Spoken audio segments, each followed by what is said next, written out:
আসসালামু আলাইকুম। এখন শুনবেন সংবাদ শিরোনাম। বগুড়ায় জেলা পরিষদ মিলনায়তনে এনসিপি সভা চলাকালীন বাইরে ককটেল বিস্ফোরণ, সার্জিস আলমের তাৎক্ষণিক প্রতিক্রিয়া, বিক্ষোভ করেন নেতাকর্মীরা। ভোটের আগে পরে ৮ দিন আইন শৃঙ্খলা বাহিনী মাঠে রাখতে চায় ইসি। নির্বাচন নিয়ে কোনো শঙ্কার কথা জানাননি ঊর্ধ্বতন কর্মকর্তারা। ঢাকা সিলেট মহাসড়ক উন্নয়ন কাজে ধীর গতিতে ভোগান্তি চরমে, রেল ও বিমানের টিকিটেও সিন্ডিকেট, নির্ধারিত সময়ে শেষ হচ্ছে না আশুগঞ্জ আখাউড়া 4 লেনের কাজও। পাবনার খাসচর থেকে আরিচা রুটে ফেরি চালুর উদ্যোগ, ঢাকায় যাতায়াতে নদীপথে দূরত্ব কমবে 12 কিলোমিটার, বিকল্প এই পথ গতি আনবে অর্থনীতিতেও। সাতক্ষীরায় এবার এইচএসসির ফলাফল বিপর্যয়ে শিক্ষকদের হতাশা, অনলাইন আসক্তিতে লেখাপড়া থেকে দূরত্ব বলছে শিক্ষার্থীরা। আসসালামু আলাইকুম। এতক্ষণ দেখছিলেন সংবাদ শিরোনাম, এখন দেখবেন বিস্তারিত। বগুড়া জেলা পরিষদ মিলনায়তনে এনসিপির সমন্বয় সভা চলাকালে বাইরে ককটেল বিস্ফোরণের ঘটনা ঘটেছে, তবে কেউ হতাহত হয়নি। বিকেল 4টার দিকে এই ঘটনা ঘটে। প্রত্যক্ষদর্শীরা জানায়, এনসিপির উত্তরাঞ্চলের মুখ্য সংগঠক সার্জিস আলম সমন্বয় সভায় অংশ নেওয়ার কিছুক্ষণ পরই জেলা পরিষদ মিলনায়তন প্রাঙ্গণে ককটেল বিস্ফোরণের ঘটনা ঘটে। খবর পেয়ে ঘটনাস্থলে যায় পুলিশ ও গোয়েন্দা কর্মকর্তারা। ঘটনার প্রতিবাদে তাৎক্ষণিক বিক্ষোভ করেন এনসিপির নেতাকর্মীরা। জড়িতদের দ্রুত আইনের আওতায় আনার দাবি জানান তারা। আজ বিকেল দুপুর 2:30টা নাগাদ শহরের আলতাফন্নেসা খেলার মাঠ সংলগ্ন যে জায়গাটিতে এনসিপির অস্থায়ী জেলা কার্যালয়, সেখানেই সার্জিস আলম প্রথমে গণমাধ্যম কর্মীদের সঙ্গে কথা বলেন এবং তারপরে এখান থেকে যোগ দেন জেলা পরিষদ মিলনায়তনে, যেখানে এনসিপি জেলা কমিটির সমন্বয় সভা, মূলত ওই সভায় যোগ বেশ কয়েকজন নেতা এসেছিলেন। তারা যখন প্রবেশ করছিলেন সেই আগ মুহূর্তে কিন্তু এই ককটেল ফলেও একটি বিস্ফোরিত হয়েছে এবং অপরটি কিন্তু অবিস্ফোরিত থেকে যায়। তবে এই ঘটনার পর কিন্তু সমন্বয় সভা সেটি কিন্তু তারা স্বাভাবিকভাবে চালিয়ে গেছেন এবং সভা শেষ কেন্দ্রীয় নেতা সার্জিস আলম সহ কেন্দ্রীয় যারা নেতারা এসেছিলেন তারা কিন্তু বাইরে এসে গণমাধ্যমের সঙ্গে কথা বলেছেন এবং এই মুহূর্তে আমাদের সঙ্গে রয়েছেন এনসিপির কেন্দ্রীয় সাংগঠনিক সম্পাদক, যিনি রাজশাহী বিভাগের দায়িত্বে, ইমরান ইমন। আমরা একটু তার কাছে জানতে চাই যে এই হামলায় আসলে তাদের কেউ আহত হয়েছেন কিনা এবং কারা আসলে আপনাদের শান্তিপূর্ণ এরকম একটি সভা ছিল সেখানে হামলা করেছে বলে আপনারা মনে করছেন। আসলে আপনারা ছিলেন, আপনারা জানেন, সকাল আমাদের দুপুরে আসার পর থেকে আপনারা মিডিয়ার লোকজন আমাদের সাথে ছিল। আমরা প্রোগ্রামে নির্বাচন করার পরিবেশ আছে, এ নিয়ে কোনো শঙ্কা প্রকাশ করেনি আইন শৃঙ্খলা রক্ষাকারী বাহিনী। একথা জানিয়েছেন নির্বাচন কমিশন সচিব আক্তার আহমেদ। আইন শৃঙ্খলা বাহিনীর সাথে বৈঠকে জাতীয় নির্বাচনের আগে পরে 8 দিন বাহিনীগুলোর সদস্যদের মাঠে রাখার প্রস্তাব দিয়েছে কমিশন। ভোটের দায়িত্বে থাকবে 90,000 থেকে 1 লাখ সেনা সদস্য, 1.5 লাখ পুলিশ ও প্রায় 6 লাখ আনসার। ত্রয়োদশ জাতীয় সংসদ নির্বাচনে আইন শৃঙ্খলা পরিস্থিতিকে চ্যালেঞ্জিং মনে করছে নির্বাচন কমিশন।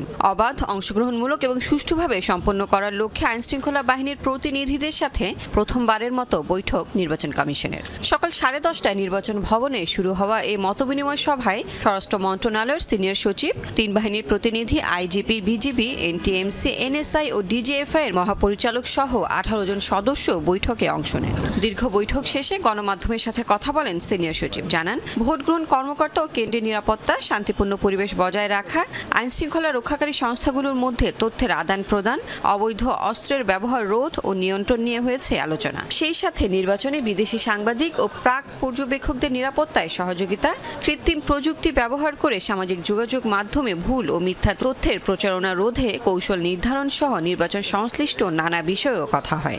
সেখানে একটা প্রস্তাব এসছে, এটা যেন 8 দিন করা হয়। নির্বাচনের আগে 3 দিন, নির্বাচনের দিন এবং নির্বাচন পরবর্তীতে 4 দিন।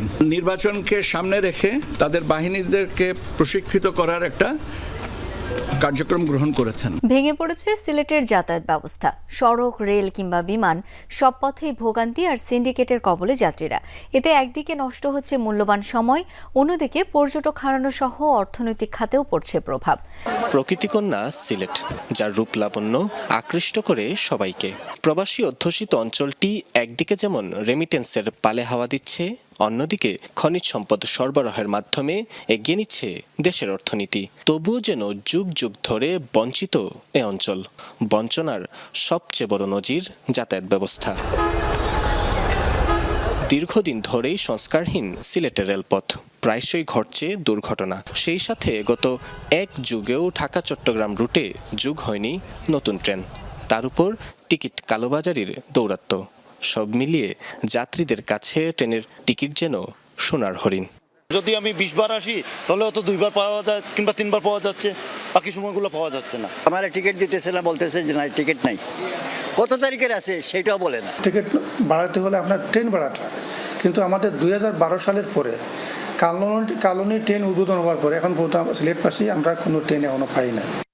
সড়কপথের অবস্থা আরও নাজুক। 2021 সালে শুরু হওয়া 6 লেনের ঢাকা সিলেট মহাসড়কের কাজ হয়েছে মাত্র 15%। ধীরগতির এমন সংস্কার কাজে সিলেট থেকে ঢাকা যেতে এখন সময় লাগছে প্রায় 1 দিন। সড়ক ও রেলের এমন দুরবস্থায় যারা বিমানের পথ ধরেন তারাও জিম্মি সিন্ডিকেটের হাতে। প্রকল্পের কাজ পরিদর্শনে এসে যানজটে নাকাল হয়েছিলেন খোদ সড়ক পরিবহন ও সেতু উপদেষ্টা। কড়া নির্দেশনা দিয়েছিলেন সড়ক ও জনপথ কর্মকর্তাদের সার্বক্ষণিক দায়িত্ব পালনের। এরপর থেকে অনেকটাই গতি বেড়েছে আশুগঞ্জ নৌবন্দর থেকে আখাউড়া সীমান্ত পর্যন্ত 4 লেন প্রকল্প কাজের। তবে তারপরও নির্ধারিত সময়ে প্রকল্প শেষ করা সম্ভব নয় বলে জানিয়েছেন সংশ্লিষ্টরা। সময় বাড়াতে প্রকল্প কাটছাঁটের পর পরিকল্পনা কমিশনে পাঠানো হয়েছে নতুন প্রস্তাবনা। শুকনো মৌসুমে ধুলাবালি আর বর্ষায় খানাখন্দে জমে হাঁটু পানি। 8 বছর ধরে চলা 4 লেনে উন্নীতকরণ প্রকল্পের জন্য সড়কে যাতায়াতেও ঘন্টার পর ঘন্টা অপেক্ষা করতে হয়েছে যাত্রী চালকদের। চলতি মাসে পরিদর্শনে গিয়ে খোদ সড়ক উপদেষ্টাও নাকাল হয়েছেন যানজটে। ঘণ্টাখানেক গাড়িবহরে আটকে থাকার পর বাধ্য হয়েই মোটরসাইকেলে পৌঁছাতে হয় পরিদর্শন স্থলে। ব্রাহ্মণবাড়িয়ার আশুগঞ্জ নৌবন্দর থেকে আখাউড়া সীমান্ত পর্যন্ত 50.58 কিলোমিটার সড়কটি 4 লেনে উন্নয়নের প্রকল্প হাতে নেওয়া হয় 2017 সালে। বরাদ্দ হয় 5,781 কোটি টাকা। এরপর করোনা মহামারী, বালু সংকট আর সবশেষ রাজনৈতিক পট পরিবর্তনের কারণে কয়েক দফা কাজ পেছায় ভারতীয় ঠিকাদারি প্রতিষ্ঠান এফকনস ইনফ্রাস্ট্রাকচার লিমিটেড। এরপর থেকে ভোগান্তি নিত্যসঙ্গী এ রুটের যাত্রী চালকদের। পাবনার বেড়া উপজেলার খাসচর থেকে আরিচা রুটে ফেরি চলাচলের উদ্যোগে আশায় বুক বেঁধেছেন স্থানীয়রা। এই পথ চালু হলে পাবনা থেকে ঢাকায় চলাচল যেমন সহজ হবে, তেমনি বাড়বে আর্থিক সমৃদ্ধিও। দেরিতে হলেও সরকারের নেয়া এই সিদ্ধান্তে স্বস্তিতে জেলাবাসী। পাবনা শহর থেকে বাস কিংবা অন্য বাহনে প্রথমে কাজিরহাট, এরপর 16 কিলোমিটার নৌপথে আরিচা, প্রায় 72 কিলোমিটারের যাত্রা। আরিচা থেকে রাজধানীতে আসতে আরও 77 কিলোমিটার। পাবনা থেকে দীর্ঘ পথ পাড়ি দিয়ে কাঁচামাল সহ অন্যান্য সব পণ্য পৌঁছে ঢাকায় যাতায়াত করেন যাত্রীরা। এত সময় ধরে যাতায়াতের ধকল, নষ্ট হয় কাঁচামাল, সাথে যুক্ত হয় বাড়তি খরচ। কাজিরহাটে যারা ফেরিতে যাইতে পারেন না, অনেক জাম, সেতু ঘুরে গেলে আমাদের অনেক টাকা গাড়ি ভাড়া বৃদ্ধি লাগে। যদি এই রোডটা হওয়া যায় আমাদের দিক দিয়ে সুবিধা হয়, অল্প খরচে আমরা ঢাকা পৌঁছাতে পারি। কাজিরহাট থেকে আরিচা গেলে আমাদের অনেক টাইম লাগে, 2 ঘন্টা, 2.5 ঘন্টা, 2.5 ঘন্টা লাগে।